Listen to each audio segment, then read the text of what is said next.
อะไรนี่นะเอาวันเกิดแล้วแม่ล่ะเอาเลยเลยเอาพิดมือแล้วเอาวันเกิดให้เธอมึงนี่เลยเลยใจอย่าโดนผมไม่เกิดแล้วว่าอ้ายเวลาเอาเงินให้ทางเบาสลีนั่นเด้อมาสั่งจักเศษพี่น้องเนาะเค้กก็ได้เงินก็ได้บัดนี้เนาะโชคดีขนาดโดยเมียนดีบ่นี่น่ะเมนลีจังว่าเท่เลยเนาะดีโอ้ยสุดแก่เนาะเล่าไว้ลูกก็สิได้แล้วพี่น้องเลย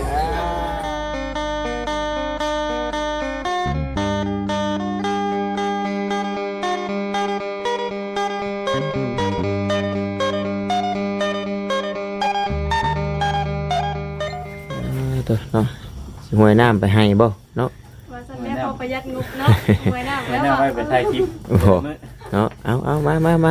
นั่งเนาะโดยสบายดีมาสบายดีเอายับมาเอากันสิปรึกษาได้บัดเนาะเคยมีไพ่ข้าเป็นคนด้วยโครงนะอ๋อจังว่าแท้น้องเบิ่งกล้วยน่ะลุงตุ้งตังดิเอาเนาะสบายดีพี่น้องเนาะพี่ชายโธ่มื้อนี้นัดรวมตัวทีมงานพี่น้องเอ้ยพาลูกพาเมียไปเล่าใต้บ่ด้วยได้นี่นะนั่นแหละได้มาปรึกษาก่อนว่านะทางคำแท้ไปเล่าใต้ก็ได้จน18 โมงแล้วเนาะพี่น้องเนาะตอนนี้7 โมง15 นาทีพี่น้องเอ้ยพอแล้วกันมื้อนี้มีการร่วมตัวกันเนาะถือว่าเบิดสุคนในทีมงานเบิดครอบเบิดครัวเบิดลูกเบิดเต้าผู้ใดสะดวกมีการอยู่การกินได้มื้อนี้เนาะมื้อนี้ก็เป็นจังใดฉลองย้อนหลังวันเกิดเนาะบ่าวสาลีเพิ่นพี่น้องเอ้ยแล้วก็กินเค้กแล้วครับเฮ็ดแบบเงียบไว้ทันอันนั้นแหละแต่ว่าก็เลยคนได้ยังเอาให้เราเด้อก็เลยว่าเอ้าเนาะนางเปิดกล้องล้มกันซะก่อนว่าซั่นเพราะว่าทางบ่าวจิตบ่าวแซนก็กำลังมุ่งหน้ามาฮอดเฮือนแล้วบ่หรือว่าจังใดหรือว่าแบบใดได้ยินเสียงบ่าวสาลีย่างไต่ย่านอยู่ซะเนาะและบ่าวตาน่ะสินำหน้าลงไปก่อนพี่น้องเนาะลงไปหาห้านมันก่อนเพราะว่าห้านฮะ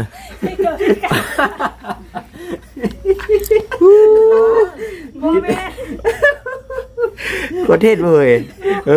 จริงแล้วจริงคอยถือว่าจะยุ่งกันมือคอยหากระซื้อถุงมือมายุ่งก็ถือแบบง่ายแท้เถือมือนี่วะคือครับดิเดี๋ยวคนที่เล่นเขาว่า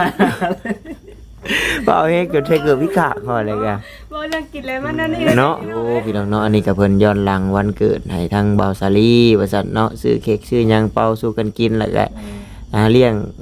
กับข้าวกับน้ำอยากกินข้าวก็กินหรือว่าอยากกินหมูกระทะก็กินบริษัทก็เลยทีมงาน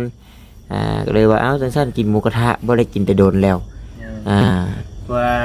หมูกระทะแล้วมันขาดโดนเลยเนาะไปกินลูกข้าววันใดก็มันหลดคือว่ามันมาโมทันกันเพื่อนะสิบ่เว้าพี่น้องเนาะว่าเนื่องในโอกาสนู่นนี่นั่นนะมีแต่ว่าโอ้ยทั้งเพิ่นทั้งเพิ่นเลี้ยงเนาะพูดแล้วกินอิ่มตัวได้กินอิ่มมีพี่พญาแล้วก็จังออกว่ารถก็จังสิโอ้เล็กกระไฟก็ลืมเอาสำเนาะจังสิจังสิเป่าเค้กให้เพิ่นพี่น้องเนาะไปซะเฮาก็เดี๋ยวไปซื้อเค้กแล้วก็ลงไปหาเสิร์ฟเบิ่งห้านถาก่อนโทรถามเขาเจ้าว่าเห็น2 เลนเด้อว่าซั่นเนาะ2 เลนและลงไปทางวงเวียนติบเขาบ่วงเวียนติบเขาบ้านเราพุ่นน่ะเนาะเพราะบ่เคยไปจักเทื่อพี่น้องเนาะไปซะพี่น้องเนาะเพื่อบ่เป็นการซักซ่าเสียเวลาไปเดินทางพี่น้องเนาะไปติดตามรับชมน้ำกันพี่น้องเอ้ยเนาะจังได๋บ้านก็ถึงน้องอยู่ใช้พงไผเฮียบ่กินอยู่กันเนาะบ่พี่น้องเนาะจังได๋ก็ขอกราบทักทายสบายดีเด้อพี่น้องเด้อเนาะเว้ากันเองก็ได้พี่น้องเนาะไปเดี๋ยวพาไปเบิ่งบรรยากาศพุ่นแหละตอนซุ่มแซวกันพี่น้องเอ้ยมาน้องพี่น้องมาต่อฮอดห่านได้ป่านนี้พี่น้องเอ้ยเนาะเอาสบายดีเด้อเมียบ่าวบุญเผยพร้อมด้วยครอบครัวเมียบ่าวสาลีเนาะไปว่าบอกเพิ่นว่าเข้าไปทางห้านพุ่นเด้อว่าซั่นตามสบายเลยพุ่นเอาสบายดีเจ้าของวันเกิดเฮาเนาะเพิ่นยังบ่ได้ฮู้เลยพี่น้องแล้วก็มีตู้อนนท์เนาะอุ้มหลานย่อยๆอยู่เพิ่นก็ได้มาพี่น้องเนาะยังแต่บ่จิตบาทนี่เฮาสบายดีสาวกิ่งคำเนาะ กาสิลงซ่าในเด้อพี่น้องเด้อคลิปนี้ก็ได้เนาะบ่ต้าลงไปเทื่อนึงแล้วพี่น้องเนาะเมื่อวานนี่ขอโทษขออภัยนำผู้ถ้าเบิ่งถ้าชมพี่น้องเอ้ยลงไปแล้วก็ติดเรื่องเนาะพี่น้องเนาะเพราะว่ามันมีเสียงเพลงหลายหลายเพลงปะปนกันไปไปสาวกิ่งคำเพิ่นว่าจังได๋ห้านนี่คือโล่งๆแท้ว่าซั่นราคาเท่าใดโอ้ยเนาะราคานี่จุกอยู่ได้ห้านนี่ว่าซั่นไปว่าบ่าวแสนมาแล้วพี่น้องเนาะเอาพูนถ่ายรูปอ้างผู้ใดเด้บ้านนี้เนาะเพิ่นว่าเอาสบายดีบ่าวแสนเฮ็ดหน้างงๆอยู่เนาะคือบ่แม่นห้านเก่าเพิ่นว่าโยสิแม่นห้านเก่าจังได๋ว่าซั่นห้านนี้มันห้านใหม่ห้านพามาห้านใดล่ะบัดนี้เพิ่นว่าพ่อตาก็เลยว่าอ่านเบิ่งในป้ายน่ะว่าซั่น ห้านหยังอาพรเนาะพี่น้องเนาะอาพรสินดานี่ล่ะนี่ก็นำบ่าวเวียดเพิ่นดอกบ่าวเวียดเพิ่นเห็นในFacebook เนาะพี่น้องเนาะเพิ่นเห็นเขาเจ้าแชร์ลง ไปครับไปตามสบายเด้อว่าซั่นมาตัดภาพมาวันนี้กับหัวหน้าจอยเฮามาแล้วเนาะนั่นก็คือเบาจิตพี่น้องเอ้ยว่าฮักบ่ตาว่าพุ่นเฮ็ดจังได๋บาดนี้คนมันยังออกมาทางอยู่ว่าซั่นหมุนพวงมาลัยเอาตีนมันหน้าเวกไปทางพุ่นว่าซั่นดึงกดเข้ามายาวๆเพิ่นก็บ่ยอมเอากระจกลงอีกได้พี่น้องเนาะให้หมู่ควักรถแต่บ่ยอมเอากระจกลงเอามาว่าซั่นพี่ถอยมาใกล้ๆพี่ลีว่าซั่นว่าเอาหน้าไปบาดเดว่าเอาเพิ่นก็ยังบ่ยอมเอากระจกลงอยู่ได้พี่น้องเอ้ยบ่ตาห้องใส่เนาะเว้ยว่าเอาโอเคน่าสิเข้าที่เข้าทางแล้วบัดนี้เนาะก็เสียดายพี่น้องเนาะเสียดายบ่ได้ยินเสียงหรือว่าแบบบรรยากาศตอนลมก็ลดนะว่าลงไปมันก็ลงไปบ่ได้พี่น้องเนาะลงบ่ได้ละเมิดกฎชุมชนพี่น้องเอ้ยเอาสบายดีเด้อเนาะเอาสบายดีว่าซั่นโดยรถเบาจิตก็มี5คนพี่น้องเนาะรถเบาแสนนี่มีอยู่10นะเบิ่งเบาแสนชาวขิงค่ำนนท์เบาบุญเผยลูกเมียสาลีเมียแม่เฒ่าเบาแสนเนาะพอดี1 2 3 4 5 6 7 8 9 10คนรถบ่ต้า5คนผู้ดี20คนพี่น้องเนาะปะโทว่าเอามากินนั่งว่าซั่นเนาะบอกเพิ่นเบาเบียดกับไว้หนาเวลาใส่ขมุกขมุมกับเมียนับบ่ต้าว่านับไปผู้ดี20คนคือว่าแหละพี่น้องเนาะคนละ70คนละ 78,000 ปลายเนาะ 178,000 พี่น้องเอ้ยคูณเราเลยเนาะตึ๊ดว่ะเอาผู้ใดสิได้ล่างถ้วยช่อยเด้มื้อนี้เนาะสวัสดิ์กินอย่างเดียวกินแต่หอยเด้พี่น้องเนาะโพดโพกมุกแตงอีหลีบ่าวเวียดบ่ได้สนใจกุ้งแกกินผู้เดียวบ่ยอมแกเบี้ยอีกส่วนบ่าวต้ากับเมียก็แยกย้ายมื้อนี้เนาะนั่งคนละบอนเลยว่าซั่นชาติแกกุ้งได้ว่าซั่นเนาะเพิ่นอยากหยังเอาเลยว่าซั่นส่วนน้องแววตาเพิ่นก็เว้ยเนาะอยากกินหิวมาปักหลายสุดท้ายกินบ่เบิดเด้อนี่ว่าเขามานั่งพากในรถได้พี่น้องเนาะใจอยากขาดทางนอกเปิดเพลงคือเก่าสามีเพิ่นว่าเพิ่นสิคบคือก้นหอยจุกนี่เนาะเบิ่งแต่ละคนพี่น้องเนาะกินอย่างเดียวแซ่บแฮงคักสามีนาจวดเพิ่นเอารถหุ่นบ่ซั่นใช้กุ้งเจ้าอยู่ใช้ซั่นพูนเพิ่นว่าผัวยังไปเอาเพิ่มอีกอยู่เพิ่นว่าเนาะเอากินเต็มที่นะพี่น้องเนาะบ่ได้จำกัดเวลากินได้หลายชำใดก็กินชำที่กินได้เนาะยัดลงไป สาวนี่เพิ่นเบิ้นเส้นพร้อมผุนย่างกุ้งทางนี้เอากุ้งก็บ่ขออนุญาตนำตัวเฮาแขกเล็กน้อยนี่พี่น้องเอ้ยโพดโผกุ้งแม่น้ำพูนเอาทางนี้ก็ใหม่ไปแล้วเพิ่นว่าโอ้ยดับปื้อเพิ่นน่ะ แท้จริงเว้ากันเสียงอึกทึกน้องๆได้พี่น้องเนาะกุ้งใหญ่เพิ่นเอากุ้งยักษ์เพิ่นเอาบ่บุญเผยน้ำน้องข่อยเลี้ยง5 ปีบ่ซ้ำนี้เพิ่นเอาโอ้ยเจ้าก็ช่างว่าเนาะว่าทางนั้นถึกใจแล้วหัวซีกอ้อยแล้วคุณพันละเมียข่อย แซ่บเพิ่นว่าผู้นี้บ่ตาว่าสายแขวเฮียนกินได้อยู่บ่กินได้เพิ่นว่าแซ่บเพิ่นว่าเฮาผู้นี้เด้ แซ่บคือกันแซ่บคือกันผู้นี้ก็ได้เอ้า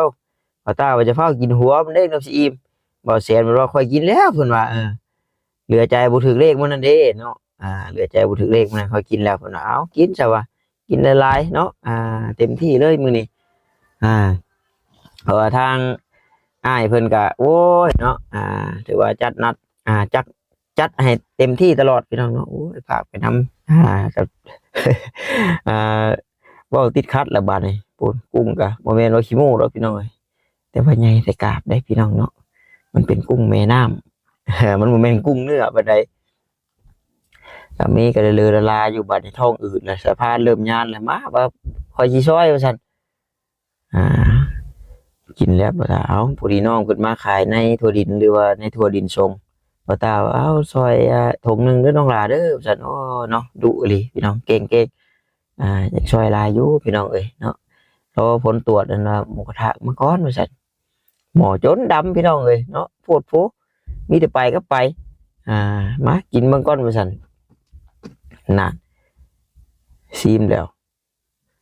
บ่าวเวียดพุ่นเมียเอาหอยมาอาญาอยู่เนาะวางใส่ว่าแต่วางนี่แล้วซั่นโพดโผพี่น้องเอ้ยบ่ชาววัดมีอยู่3โลถือว่าเต็มที่พี่น้องเอ้ย20คนมื้อนี้เนาะถือว่าจะบ่พอก็ได้ล้างถ้วยช่วยกันได้ว่าซั่นพี่น้องเนาะคักอยู่พี่น้องเนาะขออภัยน้ำอ้ายเพิ่นหลายโล่ง FC ผู้ชายเพิ่นมันลมพี่น้องเอ้ยแต่จริงบ่ตาก็ว่าสิลงให้เบิ่งแต่มื้อนั้นพออัพคลิปลงไปยอมรับว่าน้องมันปล่อยบ่ได้พี่น้องเนาะคิดเรื่องแต่ว่าเฮาคือปล่อยลงไปคิดรถชุมชนน้อยๆเพิ่นก็สิระงับคิดสร้างรายได้อีกก็โอ้ยแล้วพี่น้องเนาะเฮ็ด YouTube บ่ได้เงินมาตัดภาพบัดนี้ไผเจ้าของวันเกิดเพิ่นว่าบ่จิตว่าค่อยเองบ้าบ่ขอแต่เกิดหยังก็ดอกเรีย3-4เทื่อแท้ว่าซั่นเอ้าเพิ่นก็หัวใจเต้นเด้เพิ่นว่าบ่จิตได้หัวใจเต้นเพิ่นว่าเอ้าไปเบิ่งมาเดี๋ยวถ่ายเพิ่นปิดเพลงก่อนได้พี่น้องเนาะเพลงเอาเฮ็ดข่อยบ่ทราบเพิ่นว่าบ่สลีโอ้เพิ่นอ่านเบิ่งชื่อแม่นอีหลีเพิ่นว่าเอาเฮ็ดจันพวดเอาจะเอาน้ำลายใส่ได้บ่ตาว่าเนาะห้อยยังติดวัดนำกันอยู่เอาเฮ็ดอีกเอานบเอาอยากได้เลข6ตัวก็ได้เอาเฮ็ดเอาขอบใจเด้อเพิ่นว่าเนาะขอบใจเด้อเพิ่นว่าเอาเนาะหับแล้วพี่น้องโอ้ยฝุ่นไอน้ำอีกโอ้ยฝุ่นสามีว่าเผื่อลูกในท้องผมได้ว่าซั่นสาวกินคำหวยเฮิงบ่ได้สิตัดนะว่าซั่นใจเย็นๆซั่นมาบ้านนี้เบาต้ามาแล้วได้ผิดมือเอาผิดมือแล้ววันเกิดได้เถิงมื้อนี้เลยละใจอย่ารถผมมีเกิดแล้วสิแล้วจูน17พอแล้วก็มื้อฉลองชวนคืนหลังวันเกิดเบาใจฉลองชวนคืนมื้อนั้นทั่วไปห้องหมอจัดแม่ก็เลยบ่ได้มากินแล้วเนาะเอาเลยพ่ออยากให้เทียบยุ่นเอาดีเช้าไว้เนาะวันเกิดก็โตให้มีแต่พวกทุกเด้อบัดนี้เด้อดีรักใครเข้ามาเด้อทำบ้านนาเอาเด้อว่ะเด้อ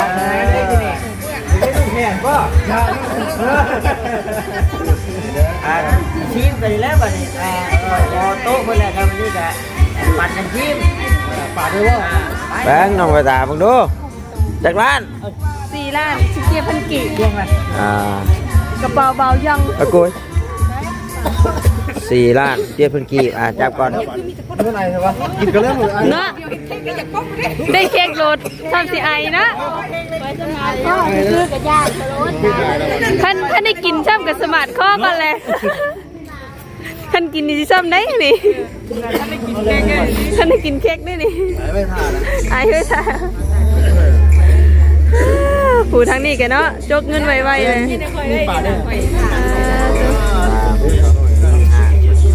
เรือ100,000ขอใช้น้ำมันเด้อโอ้โดยยังน่ะก็อ้ายเวลาเอาเงินให้ทางเบาสลีนั่นเด้อมาจัดจักเศษพี่น้องเนาะเค้กก็ได้เงินก็ได้บัดนี้เนาะโชคดีขนาดเมียนลีบ่นี่น่ะเมียนลีจังว่าเท่เลยเนาะโอ้ยสุขใจเลยเนาะกินข้าวไว้ลูกก็สิได้แล้วพี่น้องครับเมื่อนั้นเป็นยังเมื่อนั้นเจ็บ แนว ไปกวดมันว่าเป็นหลายอย่างอยู่ ใส่ เฮ้ยเพื่อนโกโก้ดูฮอดไปจ้ะ พอนะไอ้โก้นะมันไม่ได้โกโก้แล้วอย่างเทียบแล้ว พี่น้องไปดีใจน้ำเนาะเพราะว่าเมื่อนั้นก็บ่ได้มาเพราะว่าบาสลีเพิ่นก็เจ็บในตัวแหละไปหาหมอมื้อนั้นอ้ายเพิ่นก็เลยว่าจะกันเลยสะดวกเลยก็พากันไปกินเด้อประชาชนนะเอาขอบใจนะ ครับคุณเอ้ยไอ้เด้อเนาะที่จัดวันจุดเนาะนอกจากพูดทางวัดต้าหลายเนาะทีมงานเบอร์คนเนาะให้มีเองเนาะปลอดภัยเนาะไปไหนเดินทางไปไหนมาไหนก็ปลอดภัยเนาะมันคนยืนได้เด้อเนาะสั่งเคยกันเลยทั้งเลขนะ ครั้งแรกว่านี่ โอ้เลข โอ้ยฉันอยู่ดีมีแห้งกว่าเก่าซะเนาะ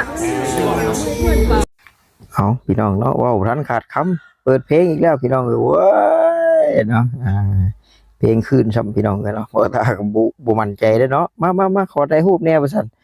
น้องแววตากับพูดโพทายแล้วทายอีกยิ้มแน่ประสันโมยิ้มกับคุ้มมายิ้มเห็นแขวประสันเอาเนาะยังบ่เห็นอยู่บ่สำเนียงประสันแขวทองเสียบจกยังว่าบ่เห็นอยู่โอ้ยโฟดเอาเนาะดีใจนำทั้งนั้นก็โอ้ยพร้อมตัดพร้อมเสิร์ฟแล้วพี่น้องเนาะมาสาขีคำว่าคอยจัดการเองเนาะมาขอบใจน้องเวตามือกองเฮาเนาะเพิ่นว่าอยากซีมแล้วประชันโอ้ยมาตาเลยว่าเอาแต่ฉันแล้วว่าจะว่าไปซีมซะว่าก็คือว่าอะไรเนาะพี่น้องเนาะเฮาพากเสียงเอามันก็สิบ่ได้บรรยากาศซำแบบว่าโอ้ยเว้ากันแ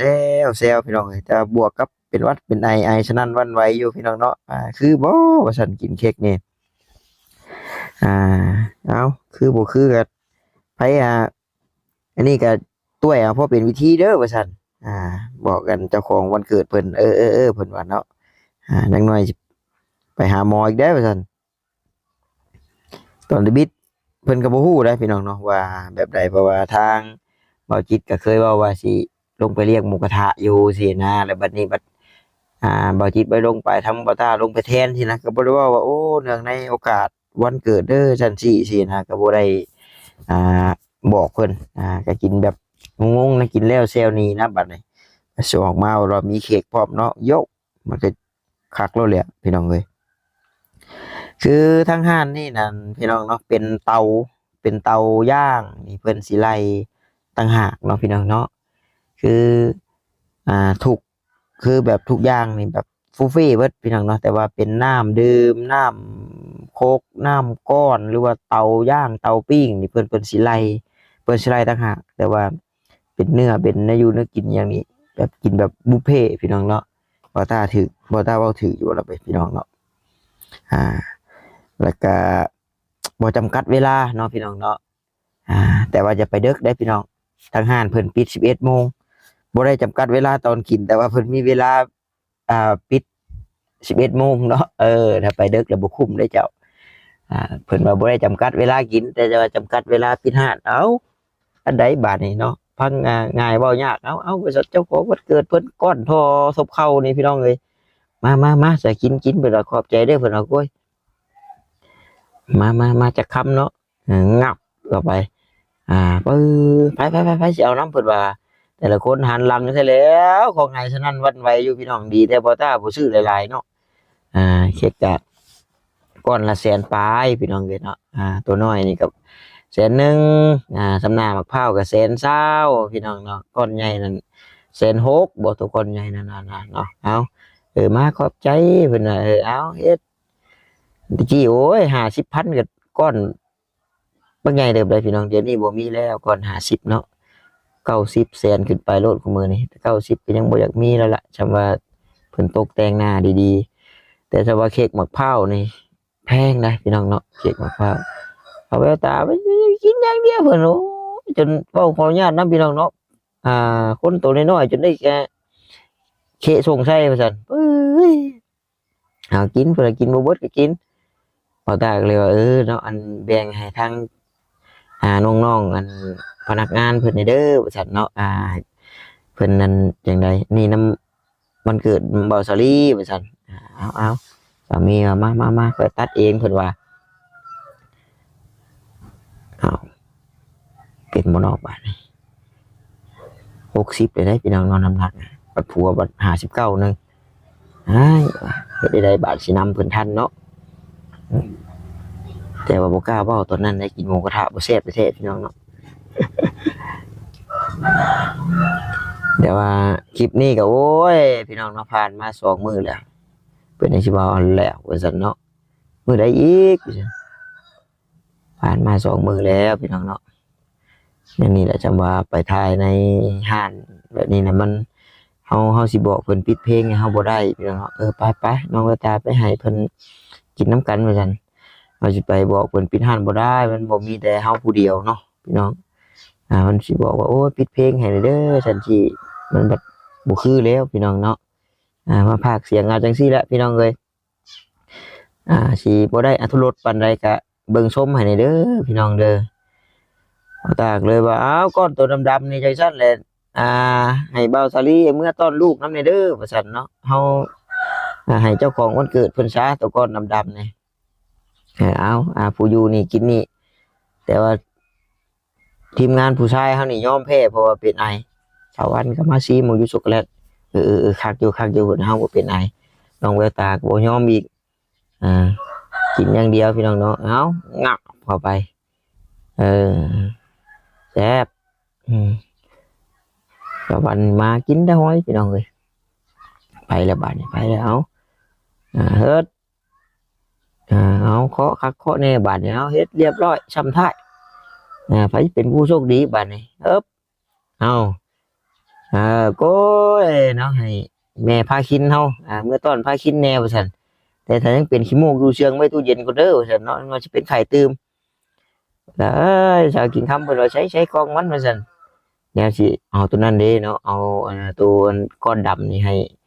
บ่าวสาลีซะเจ้าของวันเกิดเพิ่นเนาะเมื่อตอนลูกพี่น้องเอ้ยป้าว่าเบิ่งก่อนพี่น้องปิดเพลงแล้วบ่ไปขอบใจหลายๆโดยโอ้ยมึงเนี่ยเมียข่อยลืมเมื่อเนาะ